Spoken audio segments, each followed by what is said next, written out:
be here today. She's here again. So, we're ready to roll call for take upon arrival. Can I have a motion to approve the sanitary board minutes? So move. Second, any further discussion? None. All those in favor? Aye. Aye, carried. Is there anybody in the gallery for petitions, communications, or public hearings? I'm not seeing anyone, so I will ask that Anthony come forward for the updates, please. All right. The only lengthy update I have is the first one for Phase 5A. We had our fourth construction meeting on May 8th at the project field office.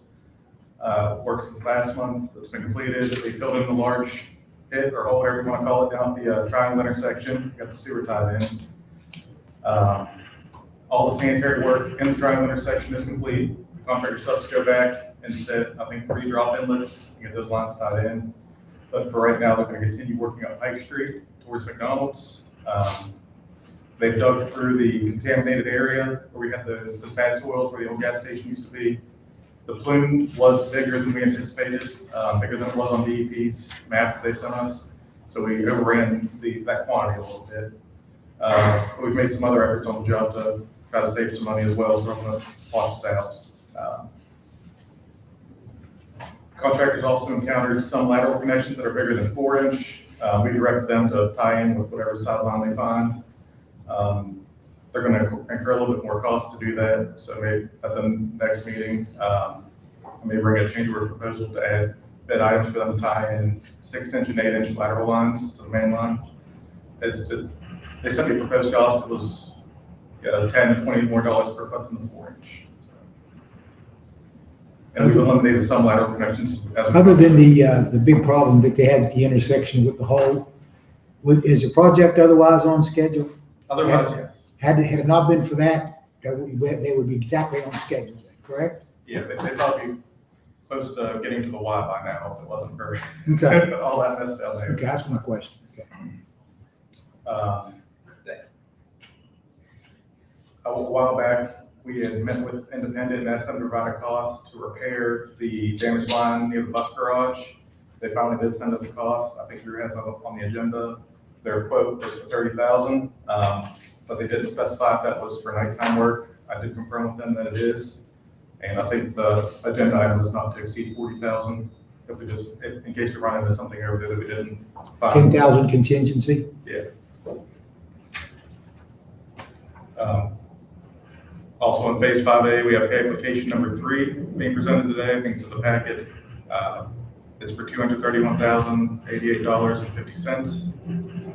And it includes all the sanitary sewer work in the triangle intersection. And that's pretty much all that's on that. If there's any questions on Phase 5A, I can answer. Phase 5B down at the plant. I need to print our current plans and give them through, make sure we're on track. Hoping to do that tomorrow if my CAD tech says they're good to go. The Route 19 sewer issue, we had to resubmit to IJDC again over by Edgewood. We're trying to move that one along because it impacts the design of the Gore part of the Arlington extension. And on the Arlington extension, we've got everything back to Army Corps. We expect another 45 to 60 days for their review, and we'll probably have more comments we'll have to address, and that'll be our 100% design on that project. We will need to look at hiring a right-of-way agent this summer to assist in getting the easements in Arlington. There are 67 of them in total. 67? Yes. It's all brand new sewer. Some of those are the same property owner. It's not 67 property owners, but there are 67 easements in total. Back on the plant. What kind of schedule? I know you've given it before. What kind of schedule are we looking at there? We're still planning to bid this summer. Bid summer? We're planning to have 100% design done this summer and bid that out at the end of summer. That's our goal. It may be early fall when it actually goes out to bid, but that's the schedule we're trying to keep.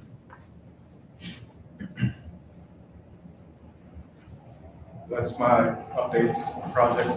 If there's any questions. Thank you. Thank you.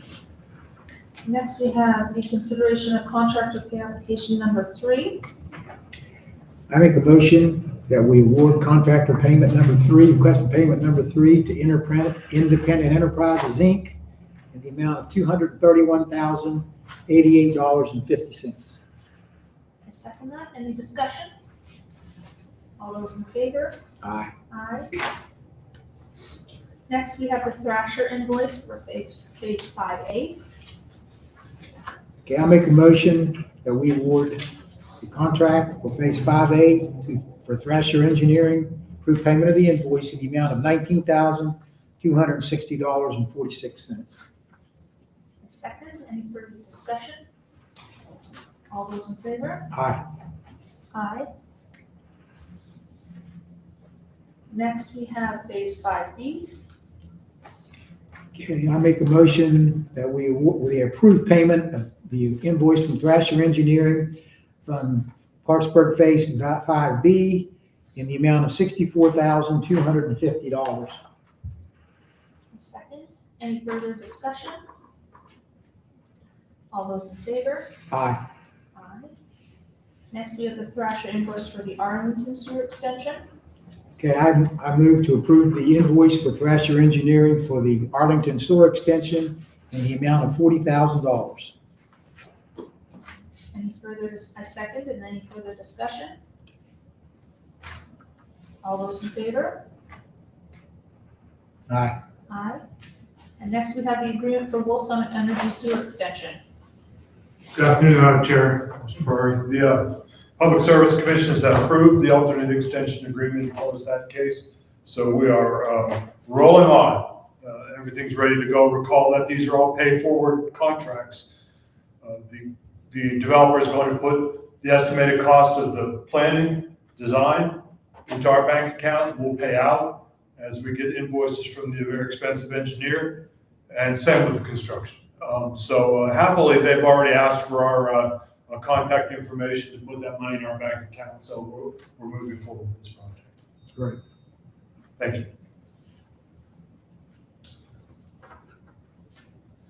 So we need to have a motion to sign it. We need a motion to approve, to accept. No, sir. I mean, you've already approved it. It's already been approved by the commission, so it's OBE. Okay. Commission's on it. No, I'm talking about the alternate extension.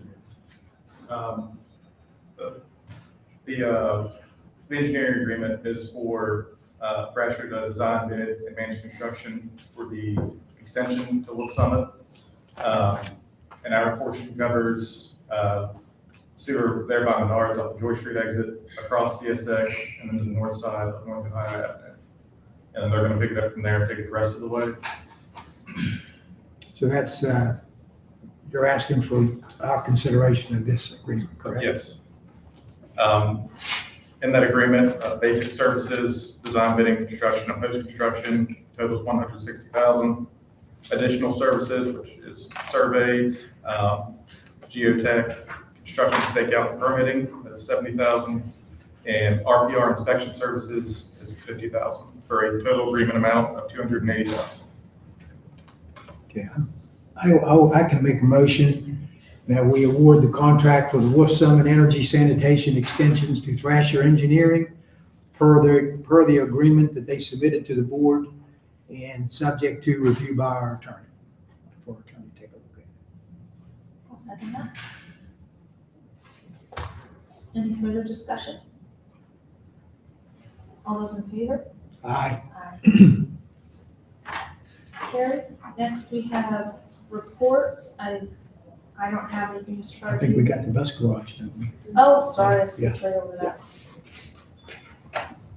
Okay, consideration, I approve, I'll make a motion to approve a contract with Independent Enterprises for repair of the sewer line under the central bus garage for an amount to not to exceed $40,000, which includes $10,000 for contingency.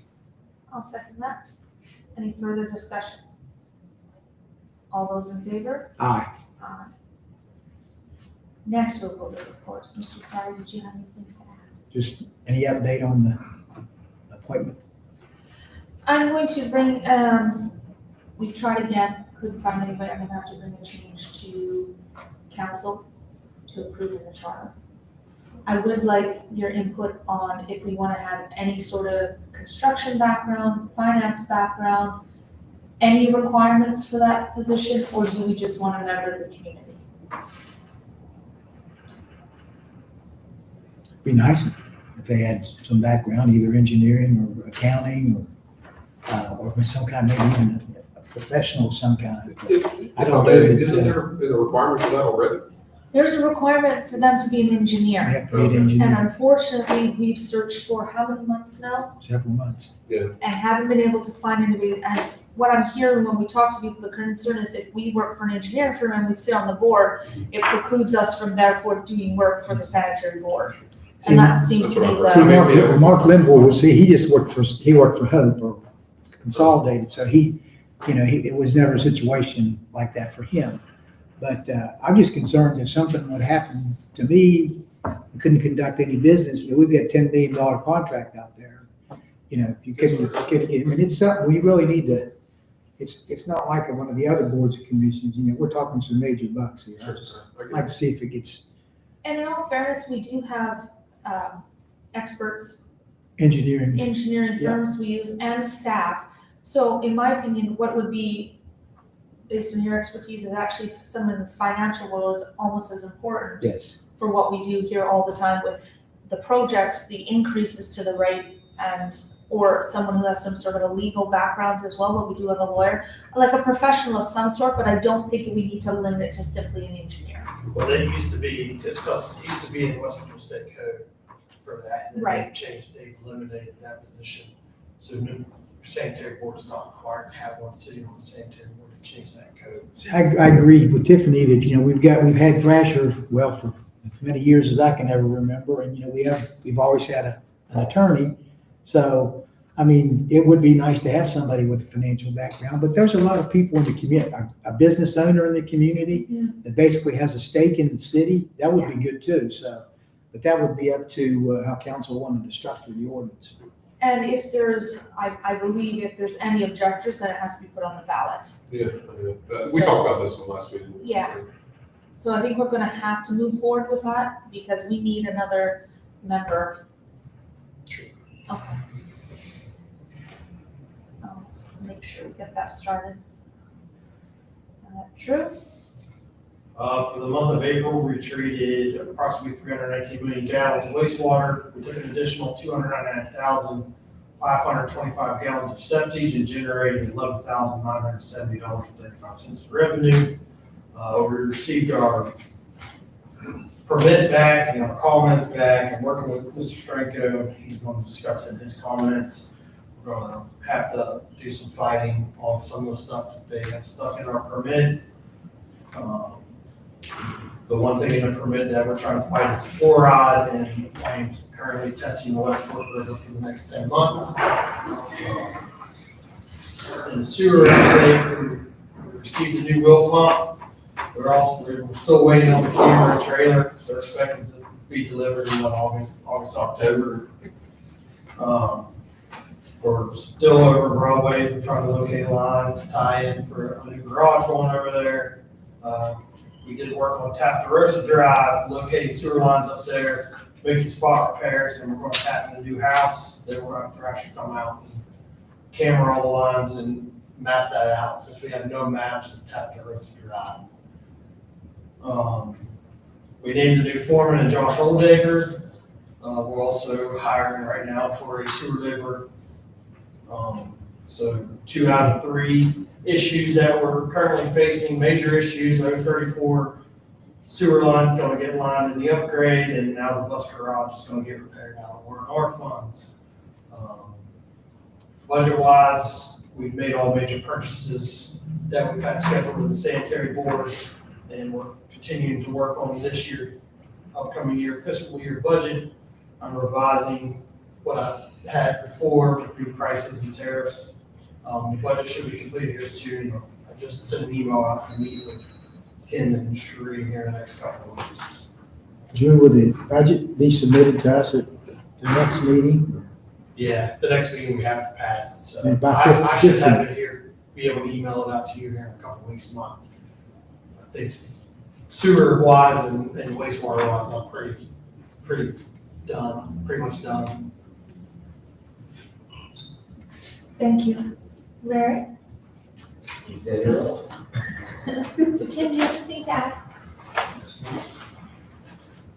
Well, thank you for emphasizing the importance of filling that last board seat. It didn't occur to me until today that we're just one crank away from being stalled, and this is a dynamic utility. We're doing a lot of things now. And, that stalling will hurt not just the utility, but all of our contractors. It could be you too. We're one crank away from disaster. One Tiffany, one crack away. One Tiffany, one crank away. Single failure point. It's not good. I wanted to talk for a few minutes with you about the NPDES permit, which is, of course, a source of great risk for the city and for the sanitary board. We got our final permit, our proposed permit finalized from the DEP, and they took some of our comments and responded, I think, in a way that Drew found satisfactory, but they ignored a couple of our comments. Of course, Drew's mentioned fluoride.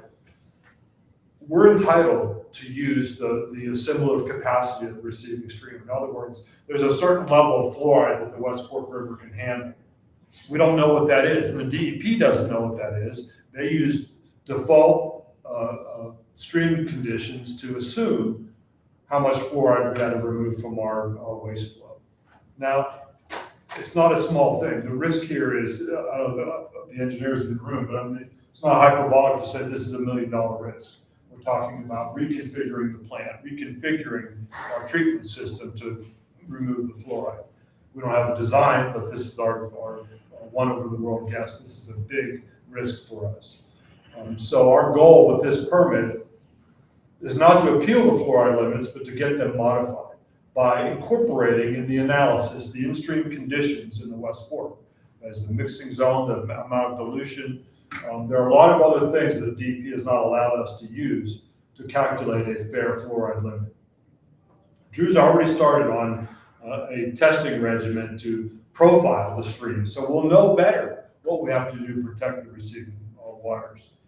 But we feel that the assumptions and the algorithms used by the DEP are not fair to this community.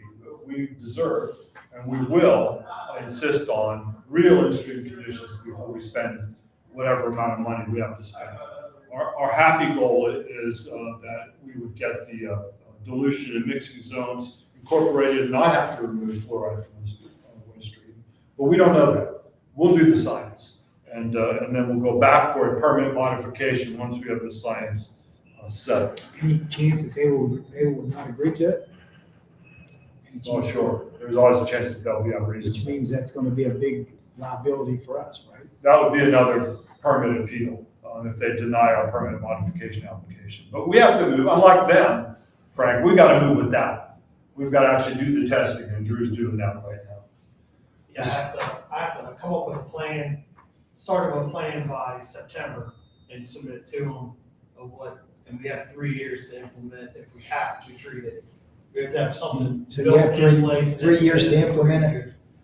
When they first put the permit out, it said 2 years, and then they agreed to extend it to at least 3. We've got some more I'm time. hoping with the testing in the next 10 months, I can just get it all away. Okay. Now, what we need to do is develop a testing regimen that the DEP will find satisfactory, anticipating the objection you would suppose. I'm not a one-trick pony. I do a lot of stuff. But what I don't do specifically is environmental law. And given the magnitude of the risk here, I think it's time that we bring in a lawyer that specifically practices in this area and specifically works and routinely works with the DEP. The lawyer I recommend, and I'll say, as I've already told the city manager, no business or personal relationship with this gentleman. But every time that my clients have used Mark Bryce and Steptoe and Johnson for water environment issues, he's hit a home run for them.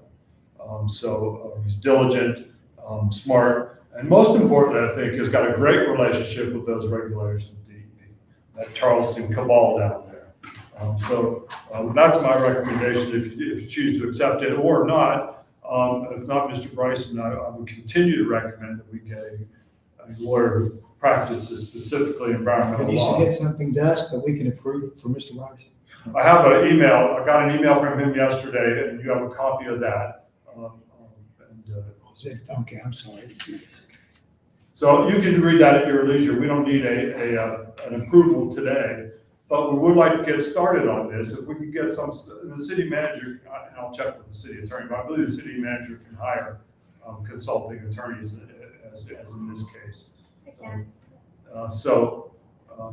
And we've used Mark Bryson before. We used him a couple of years ago for permit law. With good results? Yeah. That was before I was here. Are they saying what type of fluoride do they don't want in the river? I mean, is it aluminum or calcium or sodium or what kind of? No, we test for all that stuff too, but it's straight fluoride. So we only have, so there's only two things that are committed that has fluoride in our wastewater. That's drinking water that sends fluoride to us, and we have an industrial use that we put limits on.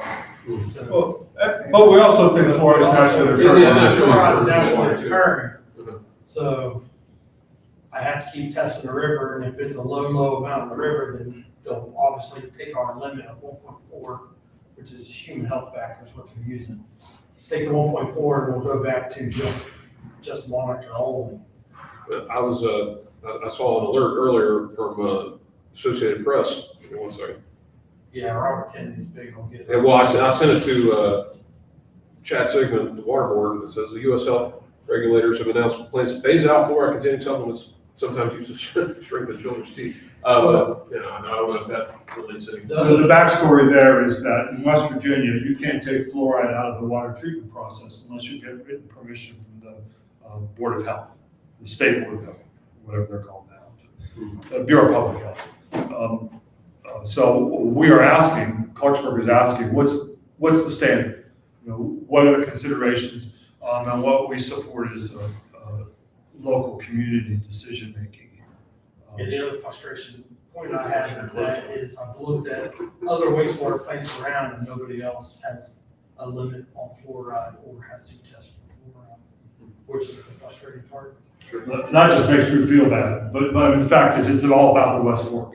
And we've got to learn more about the West Fork, what fluoride levels are in there and how we can manage that fluoride to get to the standards that the DEP is looking for. So that's the fluoride issue. That's the first of two. And again, the fluoride issue we're going to handle with data and with a permit modification once we collect our data, hoping that data supports our position. The second is even more troubling, and this is one that is the subject of the immediate permit appeal, which is that when it rains, what we try to do is take as much water as we can into the treatment plant and give it some level of treatment. And the excess water is then discharged through our combined sewer outfall at the plant. What they've proposed in this permit is that discharge can't, and let me read you specifically here what they've said. The discharge can't cause any violation of, and I want to get this right, can't cause any violation of any limit in the stream. So we've got a conflicting requirements here. If you want us to maximize flow through the treatment plant, what comes out the CSO, we're going to rely on dilution in the end. But this idea that our discharge cannot cause or contribute to a water quality violation has been specifically litigated in 2025 in a Supreme Court case, San Francisco versus the EPA. And what the Supreme Court said, without qualification, is this cause or contribute language is not allowed in the NPDES permits. You can't tell somebody that they can't cause or contribute a violation. If you want to regulate to a parameter, you can regulate to a parameter, but you can't say cause or contribute is a violation. So the Supreme Court has spoken. Apparently the DEP didn't get that email or whatever, because their response was, well, this is settled language. It's been settled years ago. Well, it's been unsettled by the United States Supreme Court. So that's, I think, a slam dunk for us. We're going to go teach them the law and get that removed because it's, again, a risk of violation if they come and measure the end of our CSO and find we're out of compliance because we're running stormwater through the plant. So those are the two permit elements that we are concerned with and working against or for to improve. And I would say again, outside counsel is important in this case because they specialize in this area of the law. I know enough to spot the issues and write the comment letter, but as far as litigating this forward, not my bit. Very important that we have the right. In the words of the great American philosopher Clint Eastwood, as God knows limitations. I certainly know mine. So I'd ask for your consideration of that. Thank you.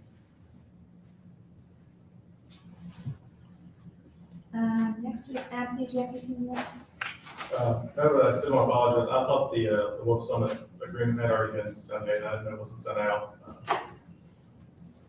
All right. Jason? I'd like to start off by reiterating the importance of obtaining building permits through the code enforcement office. The situation that sanitary boards have to deal with now over at Broadway could have been handled had we obtained the building permit prior to the construction taking place. That's actually one of two exact situations within 200 feet of each other that occurred this week, where the people building the buildings didn't obtain the building permit first and allow time for the review of the plans. I'd also like to thank the general public for cooperating with the ongoing construction projects. You know, it's been an inconvenience for everybody, but it seems to me like everybody's trying to get along and making things work. That's all. Agreed. Councilmember Henry? When Frank mentioned Mark's name, I didn't realize he worked for Hope. And He worked at a gas company. as soon as you said that, I messaged my wife. She works for Hope, a few different, she does a lot of different things at Hope. But I asked her to ask around. She's going to send an email to the Hope. Yeah, because he doesn't get anybody in the county who calls. Anybody in the county, right? Yeah. As long as they have a background in engineer. Yes. Yes, Okay, Thank so you. we'll see what happens. that's awesome. Can I have a motion to adjourn? So moved. Second, all those in favor? Aye. Meeting adjourned.